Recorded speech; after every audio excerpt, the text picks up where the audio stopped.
School can be a riot according to the posters for my number 4 choice. It's a remake of a classic black and white series of films from the late 1950s, and like most remakes, it's not a patch on the original. That being said, it's all good fun. Number 4, St Trinian's. We're running a bit late with the show and I have no clips for this particular film, so suffice to say it's an enjoyable comedy romp, particularly if you haven't seen the original. Rupert Everett stars in drag as the school headmistress, a role previously played by Alistair Sim.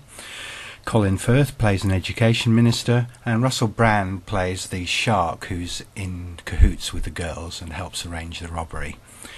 There's not a lot else I can say about this release. It's a very good transfer, as one would expect from a modern film. There's a generous helping of extras, although most of them are rather dull. And this is really a rental rather than a purchase. If you're bored and want something light and frothy, then this one fits the bill perfectly. Dead Ringers seems to be a bit of a theme this week, what with Doctor Who that we saw earlier, and now my number 3 choice, The Death and Life of Bobby Z. I almost feel sorry for Paul Walker. The guy just can't seem to catch a break. Critics seemingly don't like pretty boys, and when the star of the first The Fast and the Furious film has been described as a himbo with zero acting talent, or, even worse, the male equivalent of Jessica Alba, you have to wonder where he can go from here. The only thing on his schedule last year was this direct-to-DVD, The Death and Life of Bobby Z, with signs that the future doesn't hold out much hope either.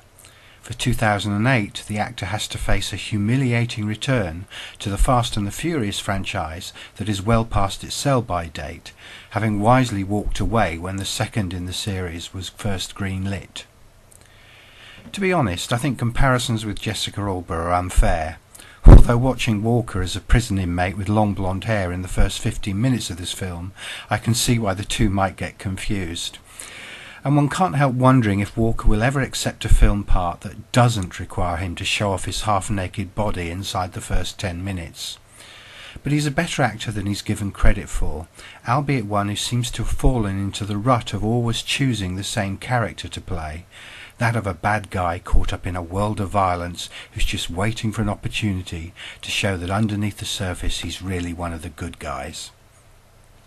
This time around, Walker plays ex-Marine and convict Tim Kearney, who's on his third strike, meaning he's destined to spend the rest of his life in prison, until Lawrence Fishburne, a somewhat dubious drug enforcement officer, turns up to offer him an escape route. Walker's character is asked to impersonate a drug dealer wastrel called Bobby Z, who's apparently suffered a heart attack, enabling an important cop that's been kidnapped by a drugs gang to be exchanged for him. Will Walker be able to bluff it out? And if he does, will he be able to stay alive? And if he does stay alive and has his freedom, what happens when Bobby Z's enemies and ex-girlfriend come looking for him? The film is extremely formulaic, but well executed for all that. If you're happy to suspend disbelief for most of its 96-minute running time, it makes for an enjoyable Saturday evening's entertainment. Bizarrely, the makers have pretty much abandoned the traditional boy-girl relationship that they set up early on in the film, despite the obvious chemistry between Walker and actress Olivia Wilde, opting instead to go for a rather hammy, fake father-son relationship in an attempt to give the film some sort of emotional resonance. While this adds an element of originality to a film that otherwise piles cliché upon cliché, it isn't entirely believable given that Walker's character must know he's not the father that the child he meets thinks he is. Extras are limited to just a 10-minute marketing fluff piece masquerading as a making-of documentary, but at the recommended retail price of $17.99, more typically £12 online, and given the quality of the high-definition transfer, it seems churlish to complain. The equivalent DVD release, which went on sale last September, actually has a retail price that's £2 higher than this Blu-ray version, but if you look around online it can be had for under £4, which makes discussions about whether this title should be considered a purchase or a rental somewhat academic. If you're in the mood for a brain-dead movie with lots of guns and fight sequences, this one's well worth a look. We're almost at my pick of the week, but first we've got 30 Days of Night.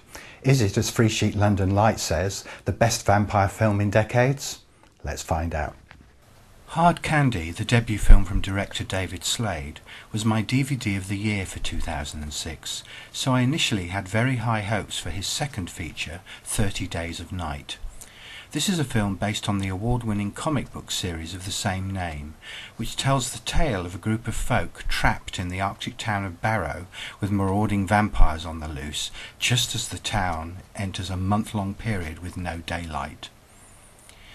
If the film has a problem, it's that the story is a somewhat cliched and over-familiar one. This is, to all intents and purposes, a remake of The Thing, albeit with the alien from outer space replaced this time round with a group of marauding vampires. Credibility is also somewhat strained at times. We're asked to believe that the day before the sun vanishes completely for a month, the citizens get several hours of daylight, and that the local airport has to shut down for 30 days because apparently planes can't fly at night. The backstory has Sheriff Eban, the hero of the piece, played by Josh Hartnett, about to separate from his wife Stella, played by Melissa George. As the film opens, Stella has decided to leave her husband, but misses the last plane, so that the scene is set for the two to rediscover each other and rescue their marriage. Melissa George is bright and bubbly, while Josh Hartnett has all the charisma and personality of a plank of wood, so that the relationship between the two is never for 1 second believable, particularly when Melissa George's far more likeable character is painted as the villain of the piece. Fortunately, the vampires, the excellent cinematography, and Slade's wonderful visual flourishes throughout the running time of the film manage to distract from these weaknesses for the most part. The vampires are truly frightening, thanks in large part to an excellent performance from Danny Huston as their leader. While the backstory of the vampires and the subtleties of their caste system have been eviscerated in the translation from comic book to big screen, there is enough here to keep even the most hardened vampire movie fan happy. After his debut Talking Head picture, Slade shows here that he can handle horror and action scenes too. The film is full of car chases, big explosions and multiple human decapitations. But don't worry, there's no torture porn here, although there is blood, and rather a lot of it. On Blu-ray disc, the picture is quite simply stunning, evoking the 3D look that the best high-definition titles offer. This is all the more impressive given that most scenes are filmed in low light with grain and digital noise miraculously kept to an absolute minimum. Surround sound is well used throughout, making this a demonstration disc you can be proud of. Extras are generous too, with the Blu-ray disc version reviewed here carrying over all the extras from the special edition 2-disc DVD disc set that is also released this week. Purchasers of the Blu-ray edition also get an exclusive extra that lets you compare comic book pages with photographic stills of the same scene from the movie.